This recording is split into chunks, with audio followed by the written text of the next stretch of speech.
What up, YouTube? It's IKG, formerly known as No Chains, and I am here with the bye-week video in which I will be going around the league, looking at a few different. Oh, hold on, wait. Looking at a few different things around the league, like the stats, standings, maybe. I'm gonna be looking at some depth chart changes I want to make, because last week you guys saw we got demolished by the Pittsburgh Steelers. Dominated was my terminology in that commentary. I just watched a good Sunday of football. This was a great day of football. It had a lot of good games. The Vikings game, I just want to mention, that was a great game, especially in the fourth quarter. Cordero Patterson is a beast, and it's sad to see that they lost at the end. Or no, they won. My bad. I'm sorry. My bad. They won. They almost lost because Emmanuel Sanders got that big play and he stepped out of bounds. So the term that they're using, or the phrase that they're using, is sideline karma, because last week you guys know Mike Tomlin and everything.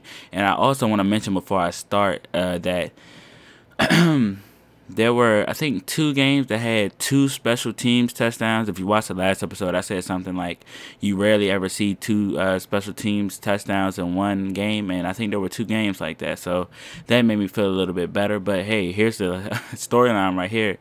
The Vikings failed to get a win at home versus the visiting Steelers, going down 49-35. So before I look at the stats and everything, I just want to change the depth charts really fast. So this is just going to be a housekeeping episode. No gameplay. This is live commentary, by the way. So it shouldn't be that long. I'm just going to change some of the things. Josh Freeman threw an interception in the last game, but that's no reason to bench him. That was his first one on the year. We're going to look at his stats. Adrian Peterson, beastin'. Don't need to do anything with that. Wide receiver, I think I'm going to leave this the way it is. Somebody said put Patterson at the number 3, but I think I'm going to leave him at the 2 for now, when he gets back, by the way. And Jerry is right. He went up to an 84. He's playing great. Rudolph is playing decent. So let me just cut to the chase here, because I really need to just go to cornerback. Nnamdi is just terrible, and I'm going to put him at the 3rd cornerback for now. Okay? And I might put him at the 2nd, because I think I'm going to switch to more zone. So let me just look at their zone coverage ratings. Okay, now Chris Cook is better than Nnamdi, so he's going to go there. His man coverage is only an 84. I mean, that's not that bad, but it's not that good. I think our safety play has been decent. Harrison Smith makes a hell of a lot of plays. And then we're going to look at Jamarca Sanford. I can't really speak for his coverage this year so far.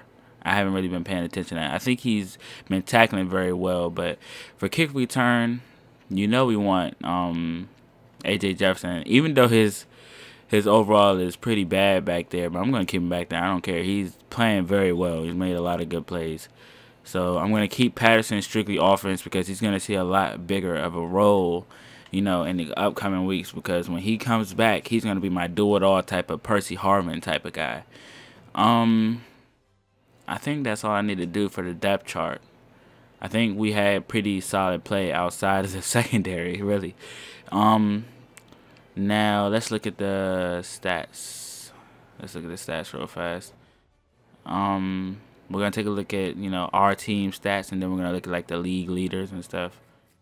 Oh no, you can only look at the league leaders. So actually, oh no, this is the rankings. My bad.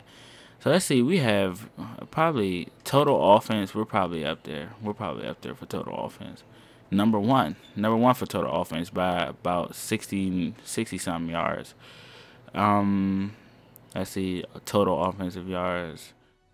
I don't know what's the difference between these two. We're not up there in that though. I know we have to be the best rushing team in the league. There's no way we're not. Wow, we're not. We're actually getting beat by a couple different yards. I mean, 2 different teams and about 200 yards almost. So, our defense, I don't even want to see that. Let's just look how bad the defense is.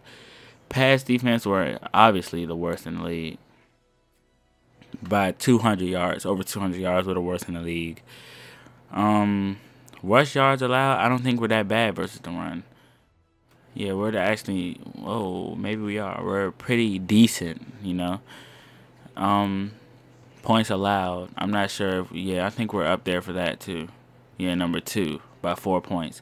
So the defense is playing very bad. Now let's just get to the player stats because we're gonna try to get that fixed. This guy averages 156 yards per game, 9 yards a carry.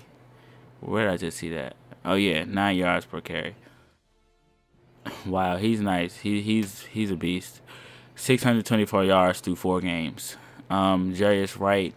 Wow, we really don't spread the ball around that much. You see, look, these guys have yet to get into double-digit receptions through 3 games. That's not good. I think it's 3.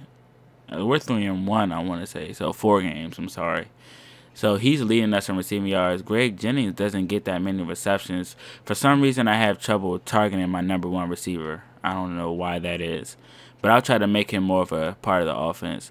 Leading us to tackles is Desmond Bishop. He tackles very, very well. In the game, of course, I don't know how he tackles in real life, really. I don't really, like I said, I don't watch the Vikings that much. I just recently started watching them for the last 2 weeks because I started this one. Harrison Smith, he's played well too. Xavier Rhodes, he's a very good tackler, so he's going to be our number 1 corner too, by the way. So we're going to have to see how that goes. Kicking, Blair Walsh is 5 for 5. Of course, we don't really kick that many. So next thing I want to do is look at the NFL rankings for QB rating. Freeman is number 2 by 0.3, and I think he has less attempts, I'm pretty sure. Oh, these guys, okay, these guys only have 1 attempt, so he actually has the best QB rating in the league. And of course, he attempted way less passes than everybody else. See, you got Peyton Manning, he attempted 150, he only attempted 65. So let's look at Adrian yards. He's up there by almost 200 yards. And almost 20 less carries than this guy, Jamal Charles. So he's doing his job. Although he didn't reach 100 yards last week. I'm not really looking at this because we don't pass the ball that much, so I don't think we have that many receivers that would be up here. I'm sorry, I'm a little bit tired. I got to go in that work at midnight. It's around 6 o'clock right now. Actually 6:48, so I'm a little bit tired. I got to go to bed soon. Defense, I know we don't have any tacklers up there. I just looked at the stats, but these are the top tacklers. Kick return, I'm pretty sure we have somebody up there for kick return yards. AJ Jefferson is up there and behind Dez Bryant by 3 yards. So that's great. 2 touchdowns for him too. What else do I need to look at? I looked at the stats, looked at the depth chart. I don't want to miss everything. I want to give you guys a good idea of what's going on. Oh yeah, the standings. I'm sorry. Let me look at the standings. Where are the standings? Where do you look at the standings? Oh, wait. Where do you look at the standings, yo? I might be tripping. Oh, you go all the way over here, I think. And then look at, yeah, that's right here. I don't know why they put that all the way back over there, but let's look at the standings. NFL 4-0, Saints, Bills are 4-0, Seahawks are 4-0. That might be expected. Broncos are 4-0. The Steelers are 3-1 after beating us. We're 3-1. Chiefs are 3-1. Cowboys, 49ers also. Patriots 3-1. Packers 2-1. Jaguars didn't start the season 0-4. They got 2 wins. Titans doing okay. Lions doing okay. Ravens. A lot of 500 teams. Then you have these guys who are behind 500. Jets 0-4. Browns 0-4. And one of the other teams was 0-3. Okay, and while I'm here, look at the division. So we went to last game 3-0. The Lions and the Bears both were 2-1, I want to say. And then they turned around and lost, so we keep the division lead. So that's good. There was something else I wanted to look at. Oh, our schedule. Okay, let's see what our schedule is looking like so we can see what type of teams are going to be playing. Okay, so we get this bye week. Then we have to come back and play the Panthers. That should be a good game. Do not miss that one. Giants, we can win that. Packers, we can win that. We can win all these games. Just the teams that are better than us that I see that we might struggle with. Cowboys, Packers, because they have Aaron Rodgers, and I'm thinking about real life where Matt Flynn is playing, but we have to face the Panthers, Packers, Seahawks, Packers again, Bears, Ravens. Even though we beat the Bears already, and the Lions, and the Bengals, and the Eagles, so they have a very tough schedule. So we're gonna have to see how this season turns out. Um, Before I go, I just want to look at a cornerback, man. I just want to look at. I want to get one, but I don't want to sign too many like cornerbacks off of the street.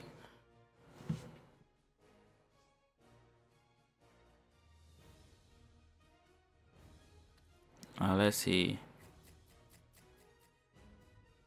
I think, yeah, Stanford route is the best one. Let me sort by zone coverage because I'm gonna switch to a lot more zone coverage. And he's 85 for zone coverage. That's great. And you have Brandon Burton, who's an 85 in zone coverage, but he's terrible at man-to-man. So let me see. Do I want to pick him up? I'll give him a shot. I don't want to sign him to a. Okay, so I have to release a player. So he's not that important to me. We're gonna see how we do switching to a different zone scheme and having Namdi at the nickel corner rather than the number one corner, because he's been getting torched all season. But I hope that gave you like a good idea of what's going on around the league. And I'll see you guys in the next one versus the Panthers later.